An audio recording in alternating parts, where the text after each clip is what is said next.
We are back to close out week 1 of the LCS, or the Legendary League of Legends League, with Echo Fox versus Golden Guardians. It's never gonna happen, Riff. Let's get another refresher on those starting lineups. Selecting on the blue side, it is Echo Fox. That means in the top lane, we have Solo.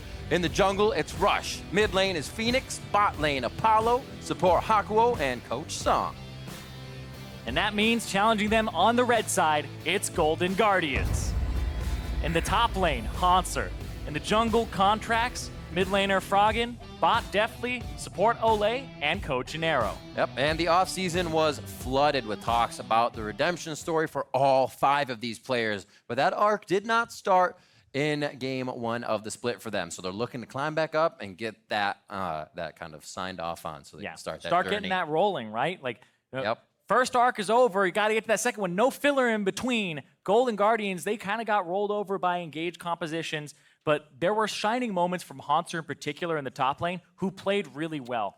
Froggen is also still somebody who's on a quest of his own to prove that he is still LCS caliber, and now he's up against the organization that had booted him off of it, so he definitely is coming in with a vengeance. Yep, he'll be looking to prove himself versus another mid laner who has been away from the league for quite some time, and that's Fenix. Yeah, Fenix also had a bit of a misfire in game 1 alongside jungler Rush, and with Rush's return, nobody would have expected him to play the Karthus pick. Not the Lucian, not the Xin Zhao, not the Camille, and the Karthus came up flat.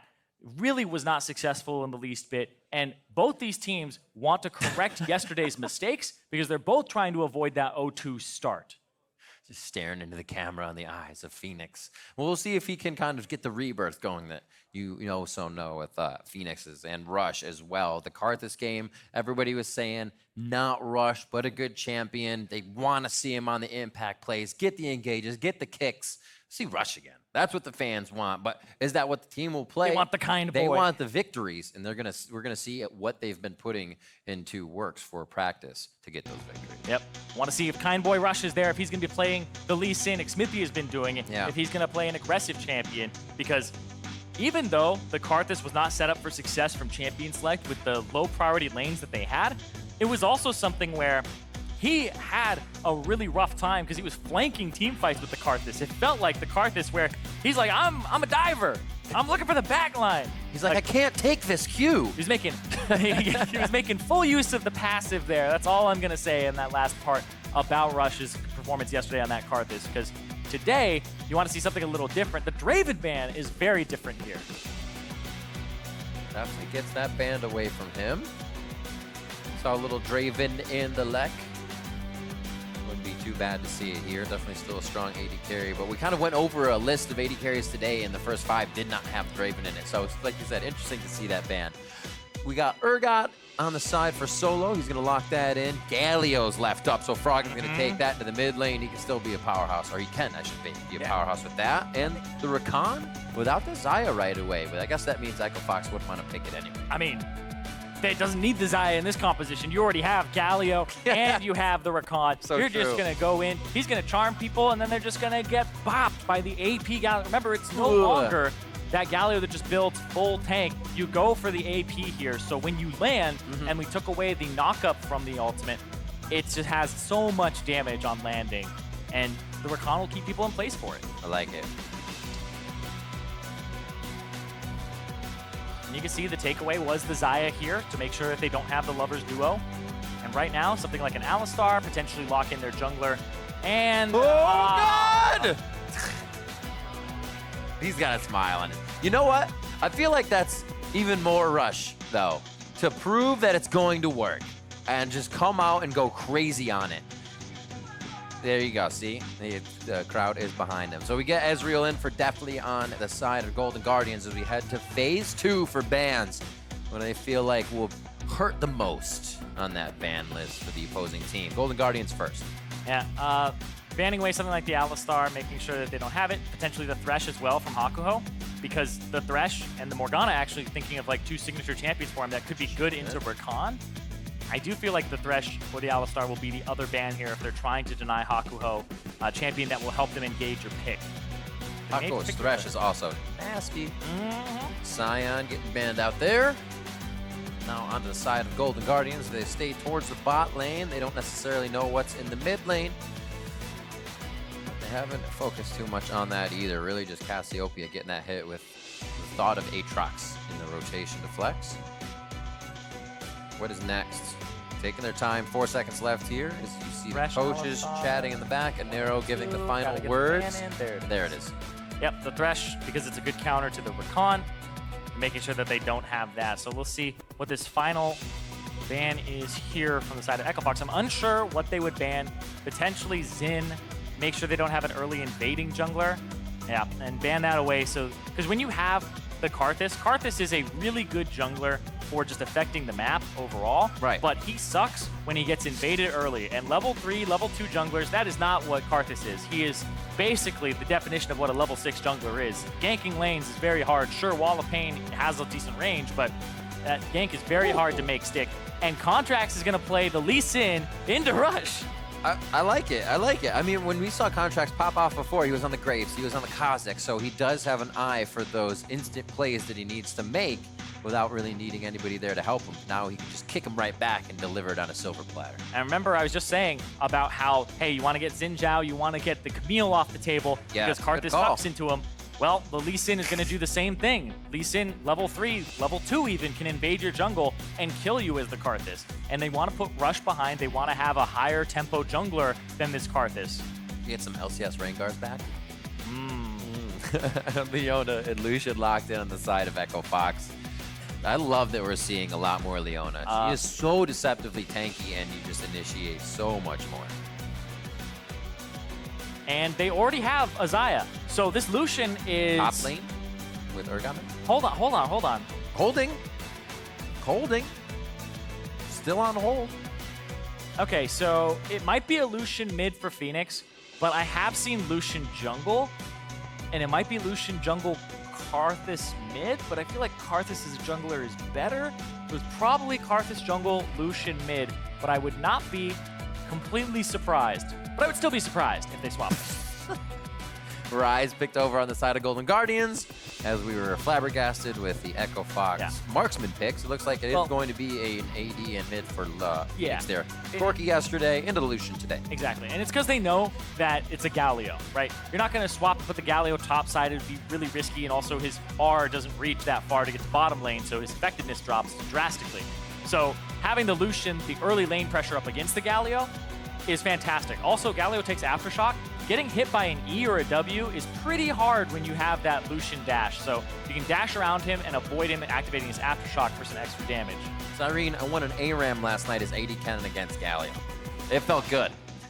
You need that AD. I completely agree with you. Play AD Cannon? Yeah, well, you had to. We had AP. Get off this desk. We had AP. We won because of me. No, not just because of me. But I hate that Galio just kind of absorbs your entire team until you can get those marksmen towards him. So now having two, put a little bit more sting into the gargoyle to start things off. On the other side, we said we had that initiation. We'll see if Rush can put together that Karthus play this time around. I don't think he'll have Huni floating around. Well, he won't have Huni, but he won't have someone floating around in his jungle in the first few levels. Yeah, and to be honest, I feel like this was a compositional choice. As soon as they saw the Galio locked in, they said, all right, we have to go Karthus jungle because they're going to have a Xayah, an Urgot, and then the Lucian. They wanted to play AD into the Galio, so that's triple AD. You have to have an AP jungler. So they locked it into the second phase after seeing the Galio because they had already had the Urgot and the Xayah. So it makes sense in the composition to even out the damage palette, but at the same time, we have to see because maybe that was the anomaly. Maybe that was just the Rush Karthus game that is an outlier at that point. But we'll see. Just forget about it. I'm willing to be, I'm willing to be proved wrong, and I'm willing to change my mind on things all the time, Riff. Ardent Blaze start for mid lane Lucian. Interesting. Ardent Blaze is pretty good for just harassing people down. Yeah. You get it on them, you get the double shot, you follow, and you can get multiple if you train them down the lane. And you're not forced to like push your wave if you hit too many with Piercing Light either. So you kind of keep your wave where you want it, you can attack around it. It's kind of like how some Ryze start with W. Yeah. They root you and get they get auto root, auto, and then they can get another one if they move closer. So it's just for the trading early. You can also see he brought Cleanse to the table to make sure that he can get out of things like the Charm from Olleh, as well as the Taunt from Galio. That's going to be pretty difficult for them in the later parts of the game. I want to see what Hauntzer does, because Hauntzer, this is his second mage in a row where he was playing Vladimir yesterday. Vladimir yesterday, and now he's got phase rush on this top lane Ryze, making sure that he can bring damage to the table. Will take some time to scale up, but up against the Urgot, it's on Solo to bring the pressure to the table. And like we're saying, press the attack will come off. And the Ardent Blaze does its job. It's got to feel good. Like usually Galio's just pushing you in already. Do it. Goes to the turret. Makes him miss one. Makes him miss two. Nicely done to start things off. Level 2 will definitely be Fenix's first. Gets to that, or I'll be able to use it, I should say. Speaking of starting W level 1, that's exactly what Hauntzer did there. It's the auto into the W into the auto. Just for the trading pattern. Now, Contractz is going to be the difference maker here in these lanes. Okay. And we'll see if he gets involved early on, because the Scuttle Crabs don't really get touched by Karthus early, because he doesn't have a way to CC them to make them so that they're easier to take. They also are a little harder to hit. It's like target practice. You'll warm up. I remember in Twitch Rivals we would see somebody come down and like hit it or punch it, or like say if you had Ryze, you come down and imprison it so you can slap it down. But yeah, you're right. That is pretty annoying. You can't get those to the team in vision. Clearing out his bot side, looking pretty good so far as he just super clear, get himself back to buy. Yeah, but you look at how much HP he's running around with. It's so scary. It's very dangerous. You're not Olaf. Yeah, somebody walks into your jungle, you are just blasted at that point. You're just gone. We'll see here if Froggen actually goes for an E or a W. Yeah, exactly. If they walk into your jungle, you can't really do anything about it. Now the question is Hakuho, yeah, I think he hit the plant, and he's going to see that the blue buff is still up. So that means that they know Contractz is either on the top side doing the scuttle, or he's on the bottom side now, and he's just getting to his jungle. So they're actually going to take this. Nice Contractz is actually going to get 3 buff, because Hakuho has priority on the bot side. This will get him to his level 6 much faster, and it's actually a good start for the Karthus. Very much not what happened yesterday. Was he going to greet? We'll actually see where they can take it. Yeah, because Hakuho's going to stay. They have the lane pushed up already. They're not going to lose anything as that now starts for Deftly and Olleh to push back out of the turret. And really great little early game thing to set in motion here by EchoFlock. Wow, that was 9 camps for Rush at the start of the game, whereas Contractz went 1, 2, 3, 4, 5. So it was 9 camps to 5. You remember kind of what he was dealing with after he took Krugs. So getting that scuttle was huge for him to get back in there in any kind of good health. Yeah, Contractz was like banking on a mid lane gank or a top lane gank to happen, but didn't really commit too hard to them. And we saw that Fenix was playing to the bottom side of the map. When the mid laner plays slightly to one side, it usually tells you where the jungler is. Right. And right there, he was just avoiding Contractz, because if you position a little differently, then he's definitely in Q range. But because he's playing to his bottom side, it's a good play there from him. A little love from Contractz. Let's see if they sign off here on the top side. Rune Prison's going to be up shortly. Hauntzer doesn't have much mana, so it's going to go to Contractz to finish this kill, most likely. And wait for another ability to come flying out here, or to see if somebody else is hiding in the lane. They're expecting Rush too, but they're still going to go in. Corrosive Charge onto Contractz to slow him down, but they connect, and they get first blood over to Golden Guardians. Yeah, but Hauntzer has just enough mana for that too, where he's able to get the root onto him and allow Contractz to line that up before Solo can get the flash going. And that had to happen for Contractz, because he is just bleeding experience over to Rush. Rush is level 5. Rush 46 CS.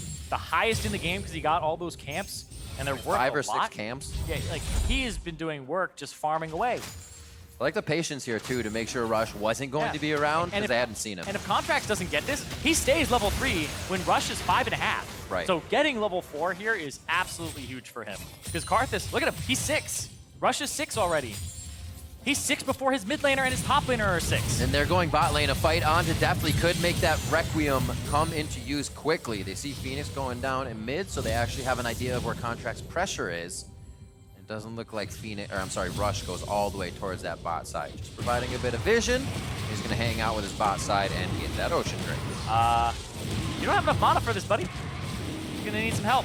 Auto attack Karthus not so strong. But you got a sight. You'd think it'd be strong. You would think. It's kind of like Fiddlesticks. Scythe, like a what I've learned from League of Legends is that scythes are literally just for decoration. That's true. Like Fiddles? Fiddlesticks, the same thing. All right. Oh. Yeah, we just got to trade the autos on it. Hold it. Wait for him to go. And that's Ocean Drake over, though, which is fantastic for Karthus jungle because when you're low on mana, you just start ticking up more of that missing. So it's even better. As he just continues his grind. He's got so much gold. It's like everybody's level 6. He has a bounty already. He's got a bounty and he doesn't have a kill. And it's 6 minutes in. The jungle bounty. And this is why it's so imperative that the enemy jungler and the laners have to invade or put the Karthus behind in some way. But we saw Hakuho and Apollo enable him, and Contractz took a gamble on the ganks, but it didn't work because people play really safe in the LCS. Gonna go full lane. He does have that flash up. Would love to get some charges on his Dark Harvest to start things off. We have not seen the Requiem just yet. Oh, hello. Woo, alley-oop. Goes for a quick shot into the taunt. And the shield of Durand keeps Fenix there long enough for the next hits to come through. Also on the bot side. Oh! Brush doesn't have time to press R. They drop Olleh immediately. That's going to be the heal down as well there as he uses it for himself. Remember, Deftly has that teleport. Yeah, definitely has the TP. We're seeing a lot more TPs for those ADs, for the marksman. And then the support's taking the heal. Fenix, though, it looks like he was going up to ward it. Unsure, but also rushes on that side. So he's not expecting Contractz to also be on that side of the map. He just gets taken out there without the cleanse available. He had used it previously. How did this have? Is it Solar Flare? Gotta watch your feet. That's a big pickup there for Apollo. Gotta keep your eyes on the feathers to make sure they can't be called back. Swept Olleh right off of his feet there. Sometimes they just get away from you, and as soon as you do that and they pull the trigger, you're rooted, and you're just gonna have a really bad time. It's that moment too. You've been focusing all game, and you go, "What am I doing?" moment. Like, yep. That's all it takes to really swing a lane too. It's gonna be tough. BF Sword and Moby Boots for mobile Hakuho if he ever leaves lane as they return back down towards the bot side. 81 to 42. As they sort camps between those junglers, and Rush is just having a field day farming. His bounty's going up. It's going up. He hasn't been able to attack yet. He hasn't been able to Requiem. Is this where you buy a Rush stock? It is just going up right now. It should be cheap at the moment, right? Yeah, after yesterday's Karthus, yes. Pretty good buy-in. But it seems like he's saying he's sticking to the pick. Helps the team composition with the mixed damage, and Contractz is currently doing his own blue. Hand it off to Froggen. So they could, with Olleh in the play here, they could go down towards bot with the hero's entrance, but Froggen does not look like he wants to leave lane as it's pushed all the way to his turret. The timing just is not right. So Echo Fox is pressuring quite well here with a 2K gold lead, pushing in that bot lane. Yeah, most of that gold, though, is on the Karthus. Yep, and until you see it happen, it's really not a lead. Yeah, he's about 500 up, and then it's a little bit scattered here or there from the bottom lane because of that kill. So Apollo, Hakuho, actually, Hakuho has the majority of it with 600, even though he just got an assist on the back end of that. Again? Deja vu? He's been in exactly that place before. Yeah. Like, not going to be as easy this time. Ooh, they do see him. A great ward push forward here by Solo allows Rush to finally get some kind of movement on the map. A little bit more warding forward. He's going to keep an idea whether to go back. He's Rift Heralding on spawn. Like, the Rift Herald just came up in 10 minutes. This may be the fastest Rift Herald. Oh, no. He sees him. It's gone. But yeah, it's still there, though. He knows. He's like, wait a minute. Fight down towards the bot lane. The quickness goes off, and Requiem comes through to kind of deter what's happening here, give Echo Fox the advantage. Rift Herald won't be the idea of Rush at the moment, but he definitely wanted that. I like the thought. Yeah, definitely a wasted ultimate at the time, but it forced people to back up. Definitely flashed away. But that was an all-in from the Echo Fox bottom lane with the assistance of Rush, whose bounty still going up, 550 right now. Ever so slowly. It's Wouldn't that have been great for Contractz to be able to pick that up after early game? Yeah. That would have been huge. That's the strat. You just let the Karthus get ahead of you so you can get the bounty, right? Actually, if he were to kill him and get his bounty right now, he would actually be even in gold. It's 4,100 to 3,600. So, yeah, if he killed him right now, he'd get the 550 and he'd be even. Olleh can't get the pink in the brush. They're going to look to add a little bit of damage. I like it. This is how you play the Leona is. Every time you can go in, you go in. Apollo flashes forward to get the last kill on that. Contractz is going to try to make his way in. Nice job locking up Deftly for any follow-up here. We have Rush just on the left side as well. There's a lot of rotation coming down. This was all done as Froggen went back to base, so he was not able to join in the fight. Proto built finish for him, and we have yet to see the hero's entrance coming in from Galio. Yeah, he's pretty much pressured by the Lucian. Phoenix has been doing a good job of keeping him underneath his turret, and even though Phoenix did die, it means that he still is able, with this Lucian pick, to just constantly keep him back. And now this might be the second Ocean Drake for them. No, you don't take that. Even though he doesn't have Flash and he doesn't have his ultimate, the fact that Hakuho would stun lock you is enough to dissuade Contractz. See that one more time here. This is one where Hakuho is going to land the E, get the Q down, and then Olleh goes back in. The Ignite lands, and it looked like he was trying to get Apollo there, but he's not able to do it. Don't think he had the ultimate available. And that's actually Golden Guardians finding a moment based off the back timers of Apollo and Hakuho to go and get that Ocean Drake for themselves. So they even them up 1-1. Froggen able to work with this one kill in mid. Not able to work in too much as Phoenix, as you said, pushes him in. Keeps him from getting to those side lanes. I'm sure he'd love to be able to join Contractz in a few of these resonating strikes. Hauntzer going back and forth with Solo on the top side. He chooses to go Solo's goal side here. Bring him back into the minions as they run back and forth. They're drawing up the rest of the team. Rush. Rush is going to be in. There's that hero's entrance we're talking about. Knocks up Solo. There's the shield of Duran to lock him in place. Justice punch as Rush gets knocked up, and it may be just enough for Contractz to sign off on another kill. And there's no ultimate available for Rush. It's coming up in a few seconds here.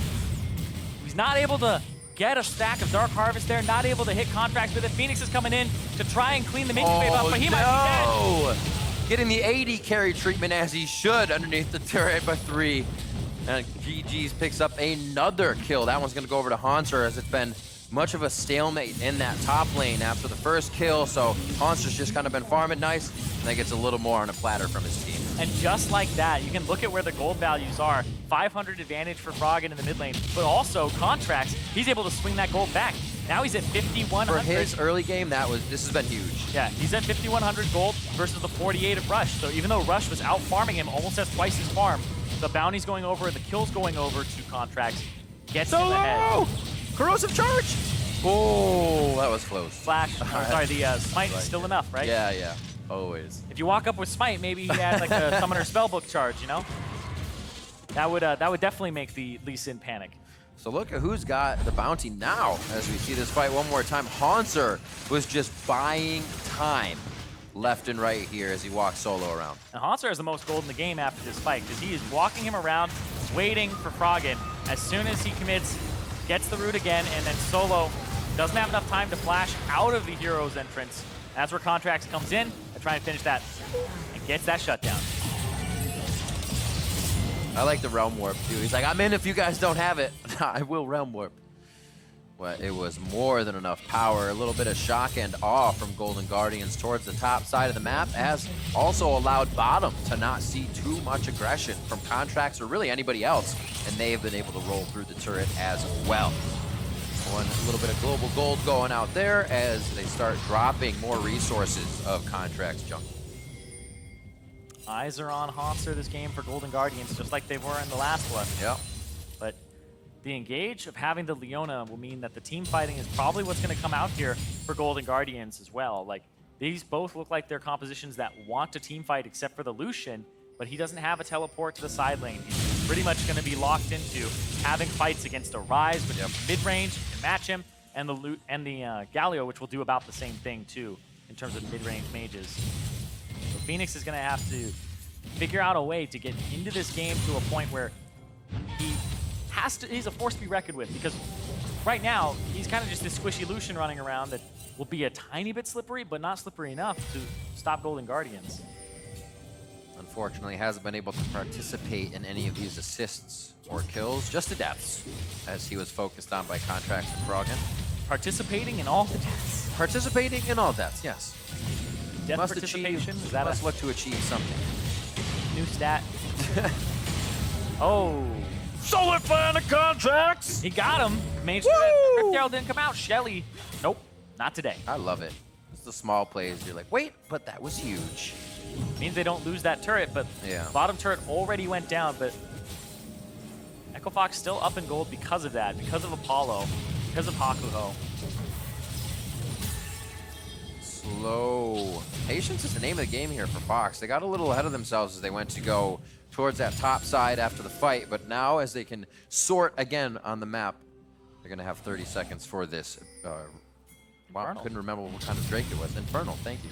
I was going to say Rift Drake, and I'm like, that's not a thing. Yeah, the Infernal Drake, it's what they're playing for right now. You can see mostly centered towards the bottom side of the map. Solo, Hauntzer also had their teleports. And there was just a back that came through for Deftly as Apollo shoves up the bottom lane. So yeah, it's definitely what everybody has their sights set on here. So now it comes down to ultimate. Whoa! And Olleh. Fenix with a beautiful bait in. Olleh wants that just as much, and they get the quickness out of him as Fenix is able to just dodge out of that. Does have to use the cleanse quite quick, though. Yeah, but a cleanse for the ultimate of the Rakan when there's an objective on the table now, that's fantastic because the Rakan is their primary engage, and they'd have to back it up with something like the Galio if they really wanted to make it happen. Hauntzer walked down, Solo actually TP'd. Yep, Solo TP'd, Solo flash as well. Ooh! Hakuho's ultimate doesn't hit anybody with the stun portion, and he doesn't connect with his E onto Olleh either. So he just changed the flash. Malaya, it looked like he did. Yeah, he had it went on he had cooldown. Ghost earlier. Yep. It just went dark for a second. I was like, oh! Oh! Oh, so close. True Shot Barrage not going to do it. Hex Tech Belt either. Saved by the heal from Apollo. Should be able to get some damage on Oh, wait, no, Contractz Ninja's wants going him. down too quick. Contractz has too many Raptors in front of him to connect with Rush for the finalizing kill. It looks like they'll back off another wave to mid, but it does not look like they will all stay for the fight. That's that heart attack moment where Contractz comes over the wall, you're doing Raptors. Yeah. He's got to get out of there. Oh, kick him over the wall. Oh, wouldn't that been perfect? Whoops. Alley-oop. Oh, he alley-ooped himself. I like it. Contractz forcing the flash with Olleh. Onto Solo, and a good dodge to the left, so Contractz actually blows his for what would have been a kill. Lots of flashes, however, now coming up after that fight. We'll see how much that kind of plays against them if we get into another one. That Infernal Drake coming up next once again. So it's 2 to Fox right now, 1 to Golden Guardians as the map is starting to kind of teeter back and forth. Apollo's feeling good in these fights. Oh, yeah. If they can keep him alive. You got to watch Apollo for Echo Fox. You got to watch Hauntzer for Golden Guardians. Those are the two guys that really have to pop off here and bring the damage to the table. Especially since the fact that Apollo has those 2 items. Which gold does he have as well? He's sitting on, well, pretty much nothing. He's already 1,400 gold up. He's the richest person in the game at the moment. And that's enough to get him those 2 items that he really needs to start turning on in terms of the AD carry role. So we'll see what he's able to do alongside Hakuho. We're figuring that these fights have to be a little bit more explosive, but everybody kind of blows their cooldowns and then they have to wait. There's this lull in the moment afterwards, and then people wait for flashes and etc. You're checking the Dark Harvest stacks. How many does he have? He's having a rough time. Looks like a fat 0. The fat 0. Wow. Kind of tough.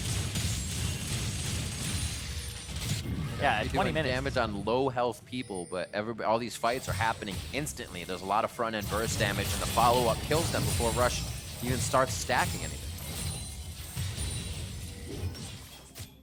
Good pick up by Hauntzer. He'll get himself some resources for the side lane. He's actually becoming quite big himself, so coming into these fights, you throw down the shield to be deceptively strong. There's a good clear out from Hakuho here. Loves the Thresh. Loves the Leona. Guy wants to get into the fights all the time, so why not give him something that gets in there even more? He's looked pretty great on it. And the scaling is something that you always have to consider. Hauntzer getting picked off here. Yep. Just staying back. Big shield.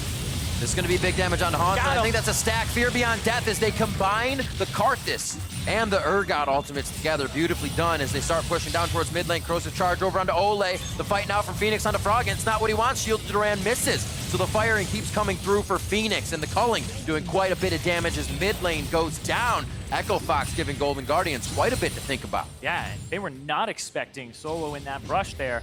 Immediately just engages on to Hauntzer. The Hauntzer can't get out, doesn't have his flash. And even if he did, getting over that wall would have been rough, and he still would have been pulled back. So the damage comes out, the Q into the Purge, into the Disdain. Just a slight lapse in vision for that brush.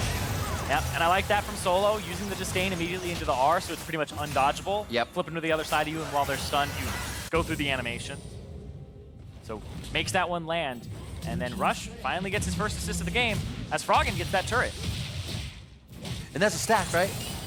I don't think he has a stack. It wasn't low enough. Yep. Unfortunate. What a life of Dark Harvest. Yeah. It's broken. I can't use it. Yeah, that's the thing, is it's feast or famine. Yeah, exactly. This is a game that, you know, the tempo is very slowed down for Golden Guardians, and so it means that Rush, he's not somebody who's going to get a whole bunch of stacks here.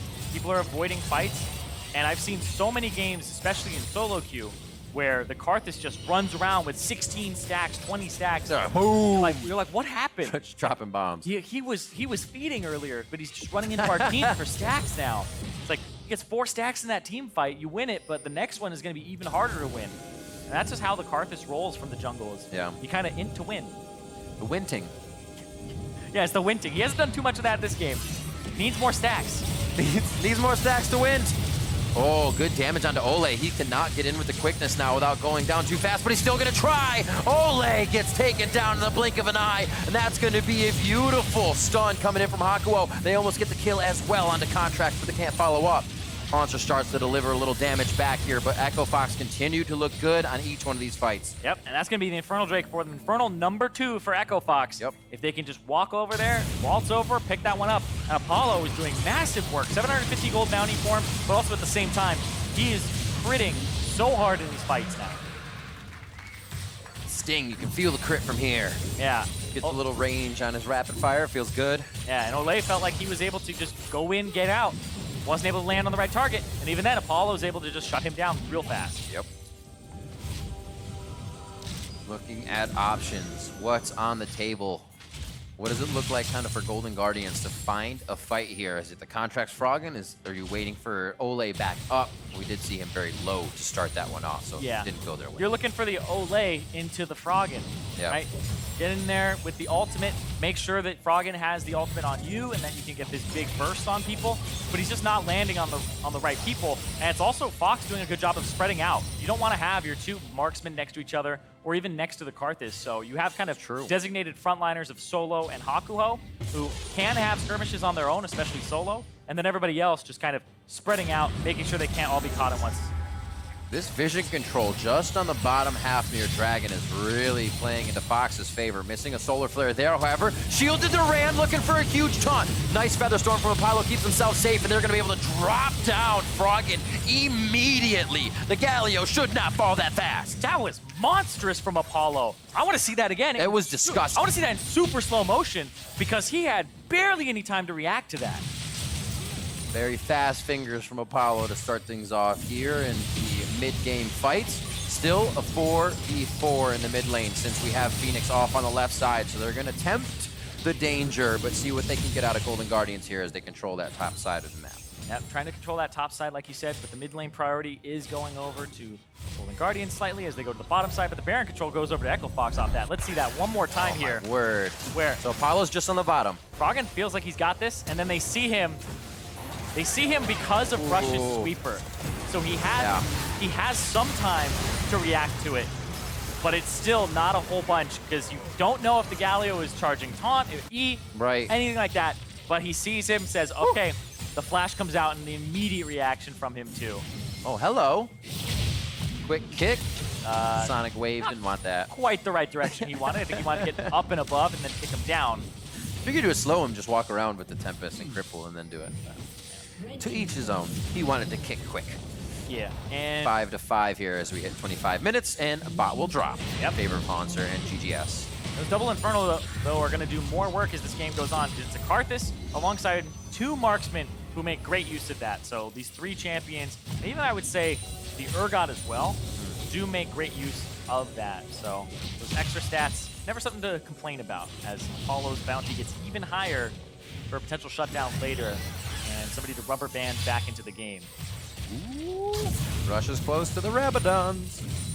You're doing quite a bit of damage once you can get that. Looks like he'll actually go back and grab it, so he's kind of saying, hang out for now, team. I won't be there for the full fight, but I can still Requiem, call down the Sky Laser, and And there is his Rabadon, so big burst there for him. He's sitting on just under 400 AP. He has a stack. No! He's got a stack. I like it. It happened. See if he can get another one.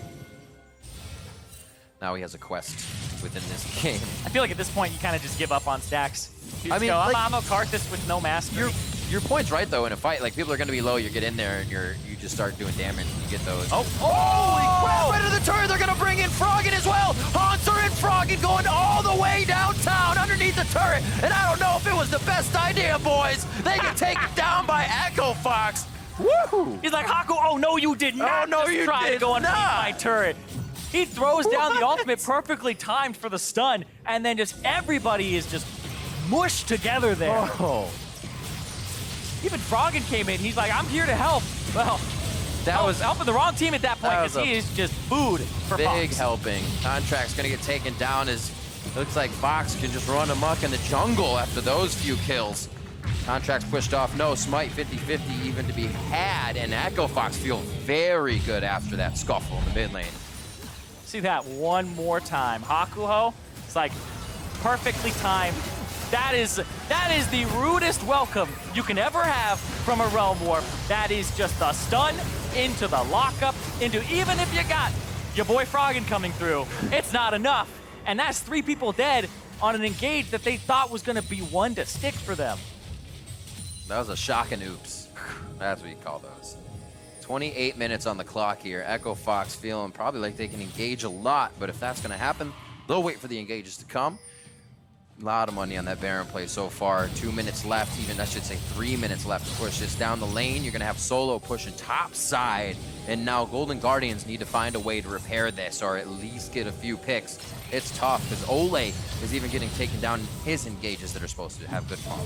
Yeah, and this Echo Fox is looking a lot like Apollo and Hakuho. You know, every now and then, back when they were on teams together, Envy, talking about Clutch. Now on Echo Fox, they have just gone hand in hand. This bottom lane has stayed intact for so long that their synergy is just monstrous. You can see no deaths to their name, and Apollo has 100% kill participation on this Xayah. 1,000 gold bounty. He is just doing so well here. And he's somebody that flies under the radar, and then there's always that conversation in the middle of the split. How good is Apollo? Is he a top tier AD?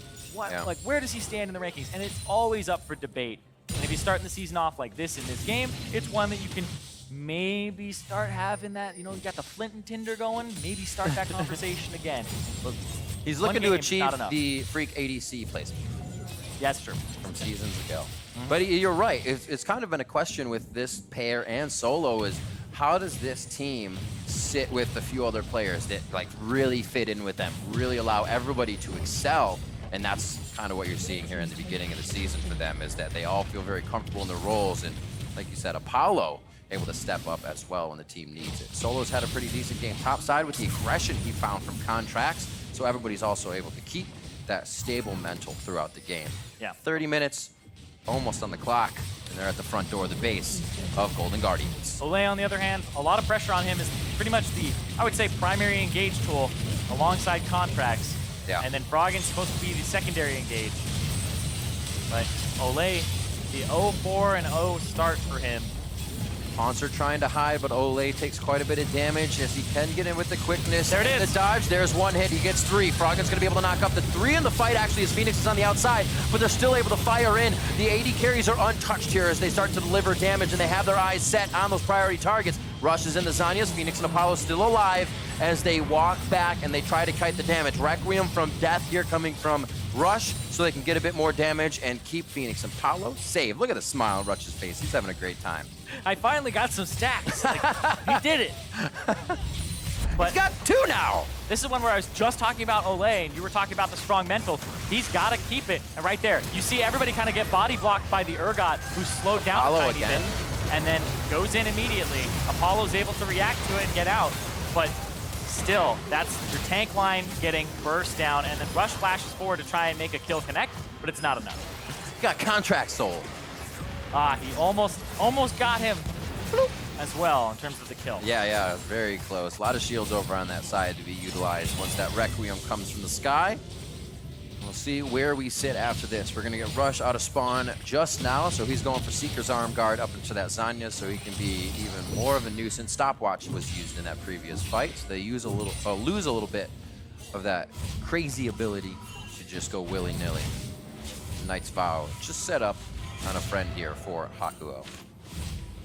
Let's see who that is. Probably just the AD, or one of. I think it's just for Apollo. He's got It is Apollo, yep. Both Oh, he's got Zeke's and the Knight's Vow. Looks so good. I love how those emblems synergize. I mean, exactly. They're made that way so you don't confuse them. So you just know that they're both on the same person. Yeah, Apollo has been doing so well in this game alongside Hakuho. It's just been a massive game for them, but on the opposite side, they've just evened up the kills. Sure, they don't have the Infernal, but whatever happens if this Baron can actually turn the tides for Golden Guardians. We just saw the combination where if Olleh sees that moment, sure, he won't have flash this time, but if he sees that moment and it can connect, then you're looking at a completely different team fight. Quicksilver Sash into Featherstorm. We heard High kind of talking about that earlier. It makes Apollo almost unkillable. Makes the Xayah almost unkillable. So that's what Golden Guardians is dealing with. Olleh has to find that right moment to pull the trigger and really just get Apollo before he can think. Vision's the name of the game if you want to do that. Otherwise, you're always looking in the eye of your enemy and you can predict what's coming. Yeah, Fenix has a death stance now too. Make sure that he doesn't get burst as quickly. It's an anti-burst item, so you just take some of that damage as damage over time afterwards. So with that double lifesteal to his name, feel like that's something that will allow him to kind of get out of these fights. Because the damage from Golden Guardians, the Ezreal, not doing too much. The Galio will deal a decent amount, but then you're looking at Hauntzer's damage with the Void Staff being at 5 items right now. He's the one that is doing a decent amount of the work in the heavy lifting in these fights. We'll see. Oh, good to soften him up there. Contractz hooking around the end, looks to get a good kick in. Or he can hit Rush here. He can hit Rush. Deter the back line. He's going to have Rush. 1, 2, 3, take it down 10%. One more kick and he gets taken. A safeguard out, and it's going to be the drop in now from Froggen. Hero's entrance could be what they need. He comes out of, oh, Guardian Angel just before the Requiem comes down, so Contractz doesn't take that much, but Echo Fox has already routed the fight. They've already found the members of Golden Guardians that need to go down. And it's a 2-for-1 in favor of Echo Fox. And Hauntzer tried to get on the backline, tried to get on Apollo, but Apollo doesn't even have to use his flash, doesn't have to use his heal, or even his QSS. He's just able to get out real fast, and another fight's happening. Hauntzer's in a bad spot. Gross's charge hits to slow him in. They're able to get the rest of the damage from Hakuho, Apollo, and Solo. And now they're going to be able to finish up this Infernal Drake. Third one of the game, and all 3 in the pocket of Echo Fox. They are on fire. Yep, and a 9,000 gold advantage to them. This is something where that's even going to lie to you because they have so many combat stats from the triple Infernal. Yeah, and remember, that's right. The Infernal Drake is a little bit stronger than it used to be, right? It's like 10% for the first one, 7%, 24%. So the first one means a lot, the second one means a lot, and the third one, it's about the same as before, but just scaling up to that point, it was just giving them so much extra gold, and it still is. Such a skirmish-heavy game. Surprised to see Contractz at 4-0-3. Not the score, but the no deaths. He has been in and out of fights all the time, and he has been huge for his team here. Setting this one up, the Vision, like I said, they would have to get in without Echo Fox knowing, and they were only able to do so much damage with the team not following up. Yeah, and it took Contractz a bit to get out, but then we saw Olleh. He tries to get in, it doesn't work. Apollo hasn't even had to use flash, anything like that. Yeah. And Olleh not able to get there quite yet. And you see the flash for him is coming up right now, so he'll have it for the next engage. But this might be too little too late. Echo Fox, they're walking to the bank right now. 10,000 gold, triple Infernal. Yeah, it's... And a Baron. They're ready to go. As we said, those sacks of money hit really hard when it hits you in the face. And right now, those are filled with 10,000 gold in favor of Echo Fox. That would hurt a lot. 6 to 2 turrets. A bar of gold itself is pretty dang heavy. Imagine 10,000. Olleh's way too far forward. Tries to come in. I believe that's Realm Warp as well from Hauntzer. Corrosive Charge locks him in. They're going to be able to get the kill. No, he throws Xayah's down, as that would have been Fear Beyond Death, but they leave it to Apollo to get the double and sweep in the feathers. Looking at Deftly, Froggen, and Contractz now inside the base, all alone with those Nexus turrets. And Echo Fox can kind of drive it right down mid. This minion will not give them enough range to the Nexus turret, so they're gonna have to be careful. Froggen goes down immediately. Careful is not on the menu for Echo Fox as they go straight to the heart of Golden Guardians. They're gonna be able to drop down Nexus turret number 2, and Echo Fox able to rise up in a fiery storm, take down Golden Guardians, and they'll be 1-1 in the first week of the LCS. A great way to close out the week for them. Rush, a little bit of a redemption game for him there. 0, 3, and 9, assisting in a lot of the kills, but that was the Apollo and Hakuho show. Whatever team they go to, they always have those pop-off games, those pop-off matches where you go, damn, these guys look like they could be near the top based off their AD carry and bottom ability. Yeah, 6, 0, and 8 for Apollo. Just seeing the initiations against him before they happened left him with 100% health anytime he was initiated on. And I love the double marksman pickup as well. I think we forgot how much Fenix could actually flex his champion pool. This guy has a lot to work with for any team he's on. Yeah, able to bring that Lucian to the table. The diverse builds got the Hex Drinker eventually at the end. But like we were talking about, the Apollo and Hakuho bottom lane. So good. Hakuho 1, 1, and 10, and honestly, both of them did exactly what Ban their my jobs. Thresh? And Morgana. Like, they did exactly what their jobs were. Apollo used the least amount of cooldowns possible to avoid every single engage. Yeah. He kept his QSS. He dodged away from Olleh. He used his heal and his flash only when he had to. And the R was what he was pressing constantly. Right on point, too. Dodging Froggen, dodging Olleh. And then you saw there as well, Hakuho, whenever somebody misstepped, he was ready to make the engage flip back on them. And the overarching idea for this composition for Echo Fox was as well, still run Karthus, make sure he has protection. That wasn't the problem we lost. And you know what? They went in, they ran it, critics aside, whatever. They had their game and they had fun. GG to Golden Guardians. I'm sorry, Echo Fox and Golden Guardians. So let's send it down to Olleh for an interview with Echo Fox's Kind Boy. Thanks, Riv. Rush, congratulations on the win and welcome back to NA. How excited are you to compete in LCS again? I was really excited to play on stage like this, like because in LCK, I was like supposed to play on the booth. So it's kind of really feel different. I feel like I can maybe a little more connected with fans more. So I really like it. Oh, that's so sweet. You get to wave hello to everyone, see them when you walk on stage. But pointing to today's game, we saw you run it back with Karthus again. But I'm here thinking, when do we get to see 2016 Rush playmakers like Lee Sin and Nocturne? Or can we see them this split? I mean, I'm actually hiding some champions to play on better plays like playoff, maybe finals. So you guys can see like later. Wait, you're hiding all of your good picks until you make it to playoffs? Yeah, I'm just baiting. Just baiting them. I love it. Well, this is now completing your first week with Echo Fox. What do you think of the team so far? I think, so we lost on the Saturday, but like our conversations and our mood, where everything was good, I think we have a like really good environment to improve. So I think we're gonna get better and better, and I don't think we're gonna be like free win team. That like some people say like Echo Fox is one of the worst team, but I don't feel like it. We're good. You are good, and you picked up the win today. Rush, thank you, and congratulations again. And to wrap up the day, let's hear from the State Farm analyst desk.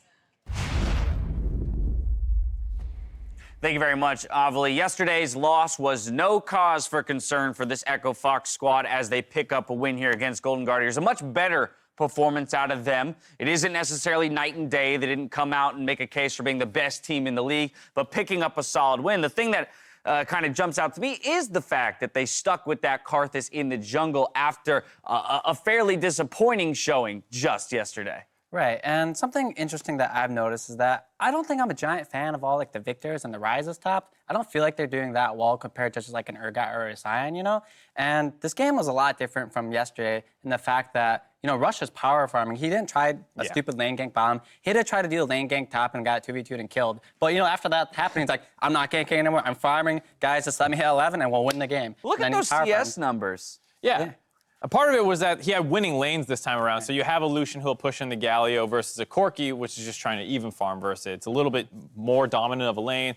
You don't have the Rumble invading you and killing you in your jungle. So he had more access to farm, had good pathing to get it. Apollo and Haku were killing bot too. They were popping off. I think that was the biggest thing, was just the bot lane was autonomously winning. And he threw a couple ults down there to like try and help them out. But a lot of it was the fact that his team was doing pretty well. You know, that's not to say Golden Guardians didn't have their moments, though, because they did get a couple of the initial kills. They had that one down the bot lane and then this 2v2 up in the top side where they ended up getting a couple. And then Fenix even rotates up here and dies as well. So for a period, it kind of looked like it was starting to get out of hand. But even after all these kills, because they had farmed so well, the gold was pretty much even. And then some terrible fights from Golden Guardian start happening. Well, they just felt the pressure coming on, because you look at Golden Guardian's team comp, and you press tab while you're in the game, look at the enemy team, they have Lucian, Xayah, Karthus. Like, yeah. Guys, I don't think if this wins, we win. If we get to 4 or 5 items, we kind of have to go. And like, it's so hard to kill Xayah and Lucian with a cleanse and flash. Yeah, I mean, they have the tools to if you layer everything right with the Rakan going in, right as like you get the Galio ult on top, Hauntzer hopefully flanking or getting in there, Contractz as well. But, you know, they were not very clean at all. Right. Olleh, I think, had 4 deaths through the first like 15, 20 minutes I think of he the had game. like 0-7-3 or something like that. Yeah, a lot of his engages. One time he went in with like 200 HP and missed it anyway. So like their primary engage player, which is Olleh, was having a really tough game, which is in some ways means your Galio is going to have a bad game because he doesn't have that clear target to follow up on. Right, and I was trying to think about like who my favorite player of the game was, and it's either between Apollo or Hakuho. Like you saw early game where Rush just cleared his entire forest, and Hakuho enters the enemy's blue forest, wards for it, and see that it's open. And since they had pressure, they just walk over and eat Juan's 2 camps too. So you see Karthus hitting 6.5 when Lee Sin is still 5. Despite that though, Juan made some good plays to get back in the game, so. Yeah, I think for Golden Guardians, they did have some points of brightness. I think Hauntzer had some really nice footwork in one of those game fights. He had the boots. I think he dodged like 3 Urgot Qs in a row. Yeah. I was like watching Solo play this, I'm like, how do you win this fight if you don't land a skill shot? Yeah. Press W and run at him. Skirmish-heavy game, so there definitely were a few moments where Golden Guardians shine, and I think what you're hitting on there, the idea that individually at times we'll see certain Golden Guardian members kind of turn on and showcase their individual prowess, but we've yet to see them as a 5 come together, where this is the first time today that we saw Echo Fox as a 5 once they had a small lead, kind of group up, work together, understand how they need to play the game, and win out in a lot of those skirmishes. You know, I'm looking forward to this year for Apollo because watching that game, he's really far up in the team fights. He's positioning very aggressively. He's flashing forward for the kills. And a lot of criticism on him in the past was that he just kind of sits in the back and doesn't go for these plays. But it's game 2 of the LCS, and he's popping off and like standing super far up. I think he's like 10-0 something. So, Yeah. like, I'm looking forward to more of him standing at the front and being aggressive. And I think this team's going to need him to do it, too, because Fenix is not always the most reliable late game carry. Sometimes he gets caught out of position, and I think it's going to be on Apollo to really be the main damage threat in a lot of these games. All right, okay, I was going to say, I'm going to draw, this is a very big stretch of an analogy, but yesterday we were talking about a team like RNG, who indexes behind a single carry like Uzi, but it requires that single carry to be aggressive and to have 4 supporting members. It kind of looks like, or feels like, Clutch could try to emulate a similar, or Echo Fox rather, could try to emulate a similar style if Apollo continues to be smartly aggressive. You know, I don't think Rush and Fenix would necessarily like to play that way. You don't think they give up all their camps and stuff I don't think for Rush is Apollo? going to give up the camps. Like, he took like the 3rd red buff or something like that. I don't think he's like looking forward to, hey, Apollo carry me. He's like, I want to carry. He said he's got some weird pocket picks. I'm waiting to see those come out. Yeah, I mean, I'm sure Rush and Fenix are like the early game guys who are going to try and get as big a leads as they can through playmaking and stuff like that. But late game, I do think Apollo will be the main threat for this team. Very much so. Time to take a look at how the teams stand after the first week of play.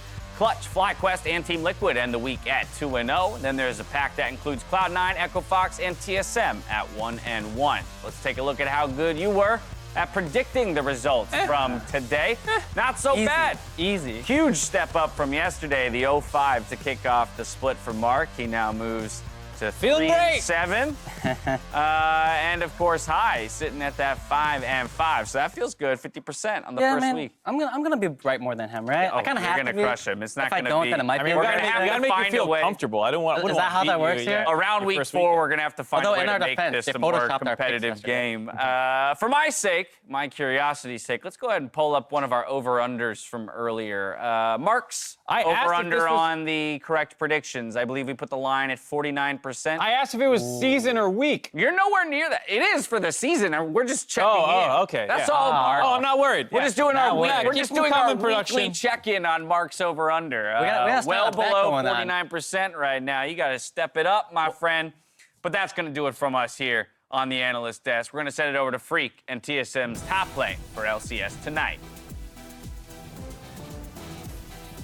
Thank you very much, Dash. However, you got the script wrong, or they wrote it wrong for you. It's not LCS tonight. It's LCS Cooldown now. We've rebranded. There's a cool sort of neon theme going on. It's exciting stuff. I am Freak. To debut the new look with me, we've got TSM's Broken Blade and Acadian here off of a interesting week, 1-1. It's interesting because I think you won a game I expected a loss in, and then lost a game I expected a win in, just the way I power rank teams. But still, I want your sort of thoughts. You're joining North America the first time. You're on TSM the first time. What did this sort of week feel like to you? You start, I think. I think it felt pretty good. I think both games were super controlled for the most part. Like, we definitely just made some mistakes in the game today and didn't necessarily set up our map the correct way against the champions that they had, but overall I'm pretty confident in how the games went, and if everybody keeps playing like that, I'm very sure we're going to be a really good team. Cool. Broken Blade? I agree with Matt. I think we have a really strong early game. On both games, we played a really good early game, and then we tend to do some mistakes, and if we work on that, I think we don't have any big problem.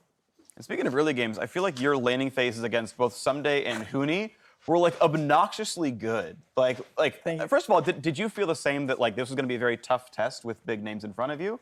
And did you feel like that was going to be tough coming in, or were you confident coming in? Usually, when I play against someone, I don't care who they are or what they achieved. I just look how good I can play or how good I can perform, and I think that's the key to always play your best. And so even though you're coming in, it was just no extra pressure, it was just playing League of Legends. That's really impressive. You did really, really well. Again, I want to give you that. So, of course, avid fans of LCS tonight know that we normally start the show with Scion Speedway, and this year we have a brand new track constructed, which means a brand new leaderboard for this year of Scion Speedway. And, of course, only one of you can take the top spot. One of you will be last place in the leaderboard at the end of the night, so good luck with that one. Either way, to determine who goes first, we have a brand new game called Better Teammate Wins. I'm going to quiz both of these players about each other, and the winner gets to choose who has to go first on Scion Speedway. So, first question, Acadian, it's to you. A few months ago, Broken Blade posted this picture to his Twitter feed saying goodbye to his former teammates in the TCL. What team did Broken Blade play for? Nah, but Come on, this is easy. I actually don't know. Give us a guess. Anything at all. I think there's an R in the name. Okay. Maybe? Yeah. There's definitely an R. Good. Like RGB, I don't remember what they're called. I just know it's an R. Ooh. I definitely looked up, or in one of your montages, you're on that team playing. Yeah. But I don't remember the team name actually. Royal Bandits. Dang. Royal Sorry. Bandits. It actually became Royal Youth very briefly before you left as well. Either way, we actually thought you were going to get that one wrong, and we were right. So you're going to get kind of screwed here, Acadian. Okay, same question, though. Broken Blade. What team did Acadian play for before signing with TSM? That one is easy. It's Optic Gaming. Wow, better teammate. Yeah. Better teammate, already winning. All right, you got a chance to come back, though. We've got more questions for each of you. Acadian, of course, they get a little bit harder, so good luck. Recently, you guys released a video on YouTube of Ask TSM where fans asked about Broken Blade's favorite food. Bjergsen correctly identified them as yogurt noodles, but what are they actually called? I actually don't know this either. There's no way. Ooh. Can't be this question. I mean, I know that it's like some Turkish like yogurt in the noodles because we tried them at one of the places, but I don't remember what it's called. If I was told correctly, Monty? Monte. Monte. Yeah. Okay. I was given the spelling, Yeah. anything else. Either way, so that's unfortunate, but our next question is also about food, and it's, of course, for the other side here. TSM Treats leaked Acadian's Starbucks order on Twitter. Broken Blade, do you happen to remember Acadian's Starbucks order? It was like a 5 espresso shot Uh-huh. You're getting there. with, I don't know. It was really extra, and it was just this. I'll never order that if I go in, like With live. people around? Yeah, no, but if you order it on the app, you could just order that, and then they just put it there for you, so you don't have to like actually go in and order that. It's not super extra, but it's super hidden. So unfortunately, you're getting screwed here in this one. There is the tweet up there. Yeah, venti blonde latte, 5 shots espresso, 10 pumps vanilla syrup, caramel drizzle. That is a lot of sugar. yeah. Yeah. All right. Well, ultimately we know Broken Blade is the better teammate, knows his team better than you do. So who's going first in Speedway? It's gonna be Matt, I think. Matt's going first in Speedway. Yeah. Acadian, are you confident? Yeah, I think I can win. How'd practice go? I practice actually went pretty well. I'm prepared. All right. Yeah. Well, get up on there. Science Speed with 2019 is starting with a new track, a new checkpoint systems. The rules, as always, you can ult as many times as you want. Make sure to pass every checkpoint or you will take a penalty. Summoners and active items can only be used once each, and you've got to dodge all of the crazy obstacles along the way. This time around, you have to go through the ward checkpoints, and you can see these sort of demos right here for what the new thing looks like. Also, the new end checkpoint right there is going to be the fountain all the way in. You've got to go full int Scion. And that's what the chorus is going to look like overall. Acadian, are you ready? Yeah. Did I just hit on pause on this? Yeah, slash on pause when you're ready. Right. You know the drill. And as it counts down, the right. first ever Science Speed with 2019. All right. It's around the graveyard. All right. Turns left, Not bad. Right. Okay, resets on this one.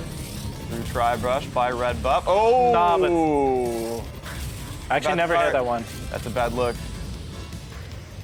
I mean, thankfully, Broken Blade's a Scion main, so I feel like, he's ready to go on that one. What? Oh my gosh, he's trolling. Wait, I forgot that's there, actually. Yeah, there's a thing in the way. Yeah, it's an intentional blocker. All right. No way, guys. Okay. All right, I lost for sure, by the way. Yeah.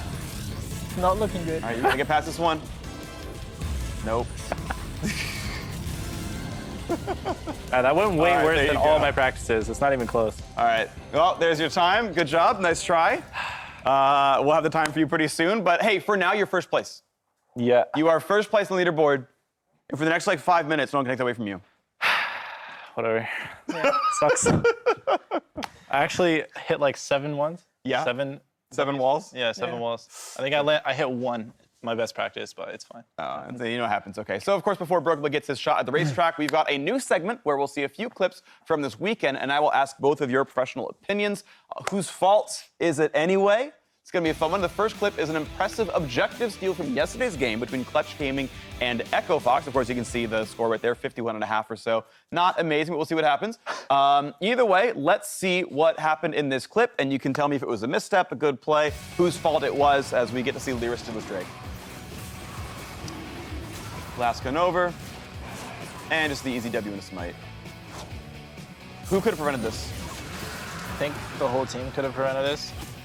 Exactly his fault. Is it always jungler for not smiting as well?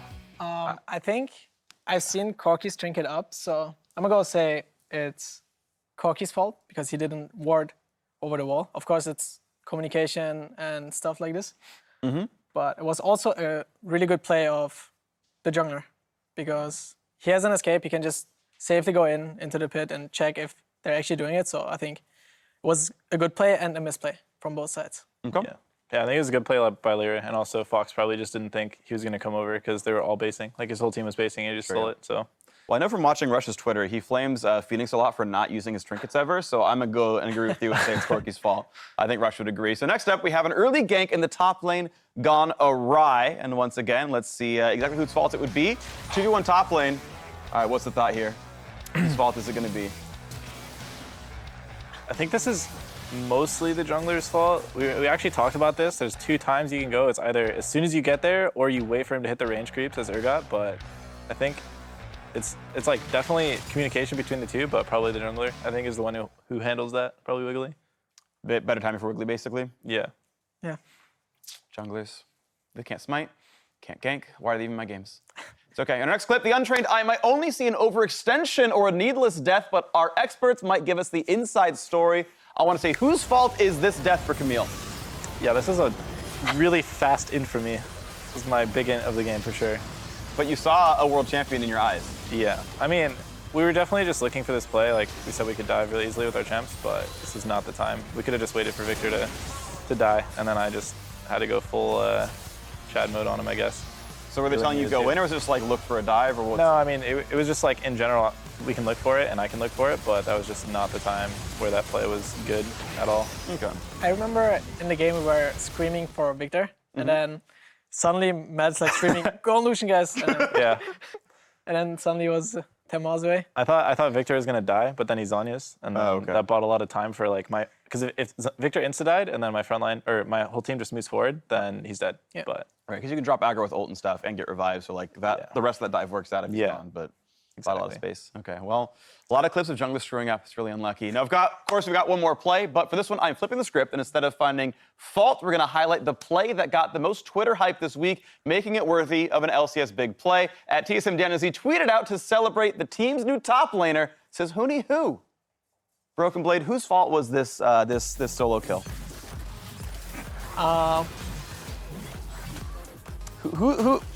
Who's at fault here? I think obviously for every outplay there has to be a misplay from someone. Sure. And I guess he just did not respect that I can kill him. And I think his skill order was wrong as well, and his build path. Since I was going a really aggressive build with Disserrated Dirt. Right.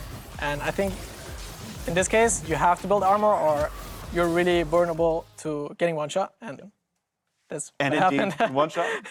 Yeah. So like arm guard earlier, or going towards like a glitch or something? Yeah, like early Iceborne is really good against Aatrox. And Qmax? And Qmax. 'Cause he was Emax at AP. 3 points in Q minimum, I think. Okay. Yeah. Is that just every Aatrox matchup ever? Every melee matchup? Or sorry, every like fighter matchup, aggressive one? Aatrox has many build paths. If he wants, he can trade you a lot, buy a lot of CDR. It just always depends on what Aatrox goes. So if he goes penetration, you should go armor, Right. at least. Yeah. But if you're like Kindle Gem into like Caulfields, you'd like maybe something a little bit differently? Yeah, you can. Then you can vary the build. Cool, good to know. Well, thanks very much, of course, for that one, Broken Blade. Now, of course, with our interlude complete, it is time for Broken Blade himself to take his turn on Scion Speedway. Right. You won a Scion game earlier, now you can win the Scion racetrack, maybe. Good luck to you. Thanks. Yeah. Katie, what's your prediction? You got 51.5. What's he gonna get? he's gonna get like 37. 37. Yeah. Is 37. that low or high? Is that low? I have no idea. Yeah, I don't know. But that seems really fast. Okay, actually, I'm gonna go with like 42. 42. I hit so many things. That's true. All right, unpause when you're ready. Okay. Let's get the bread. I believe. Also want to point out there's a different strategy here. You got a bunch of different actives. He's just all on the same item. He's got 5 spellbinders. Wow, that's a good drift, man. Already a good start. That's not bad. Okay, He's okay. drifting so hard. This is the wall you hit earlier. He clears it. Oh, ooh, that cut out. Oh, Okay. There's the ghost. There's the flash. Okay, oh I'm he's getting drifting it. so hard. He definitely Okay. won. He definitely won, I think. Yeah, yeah. Oh, look at that one. That's a good run. All right, it's not balanced. What is going through your mind, Broken Blade? Can you do it? Oh, it's okay. It's still fine. We're in there, and the fountain. All right. Actually, didn't even use my items. Yeah, it's true. There's room for improvement.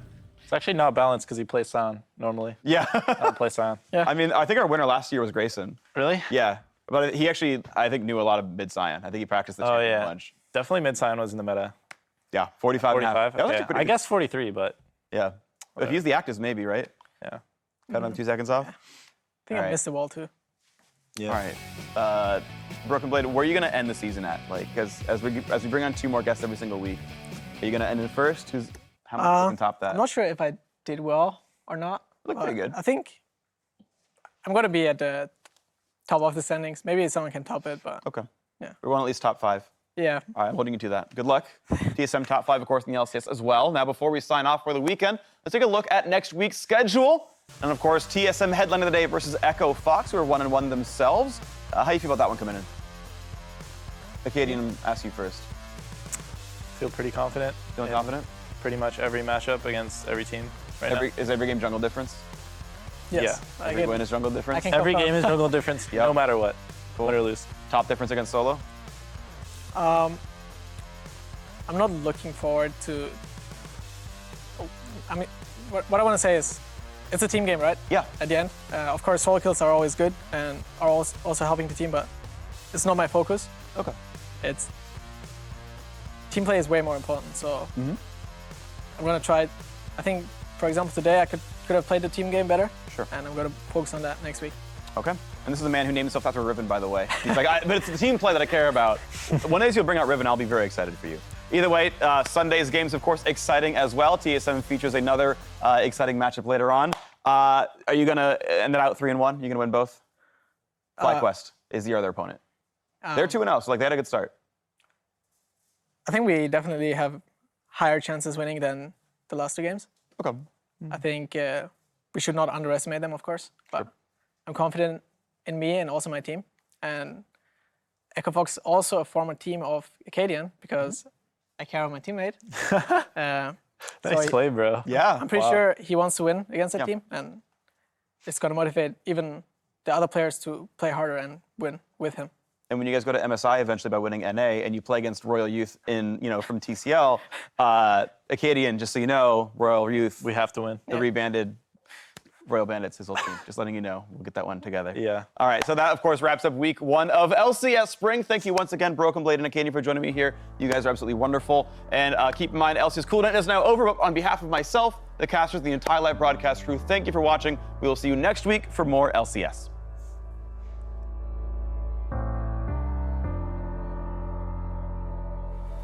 We are about to jump into game number 1 of the day. Who executes it better? Who can set up the map in a way that makes it so they're the ones dictating the momentum? Bottom side, Jade is setting his time to go for a fight here yet again. Gonna be taken very low. First blood! Flash, no flash, he has some soft flash. Kill Rally. Nice boys. Dardoch gonna be burst, and it's a resurrection coming through on the Viper now as well. Opta taken out, the GA gonna be procced, and Lorum goes down, a double kill over to Wild Turtle, and it's Optic completely routed. Cloud9 versus 100 Thieves. One will finish week 1 0-2. Neither wants to face that reality. We can still fight. Also has flash and ignite. We fight this guy. Yeah. Red bomb here. Look. Alistar, no flash. He's dead. This guy? We're fighting. This really low. Tiny Camille. Nice. Been scared, trying to keep himself around. Aftermove gonna be taken low. Damage coming down to both sides, but it's 2 dead for 100 Thieves. All bandit. Keep himself alive, Hex Tech, but it's not gonna hit. He doesn't have the distance. Wiggly in the pit with 2v1 now. Fear beyond death. One dark. Might kill him here. It's gonna be a solo. Comes out, throws down the world under. He can get the kill on Oni, but he gets stopped up. One more Darkened Blade to come in, but he uses the Umbral. No way. Darkened Blade hits. Darkened Blade, third strike. Look at turn. I'm going. Clean up.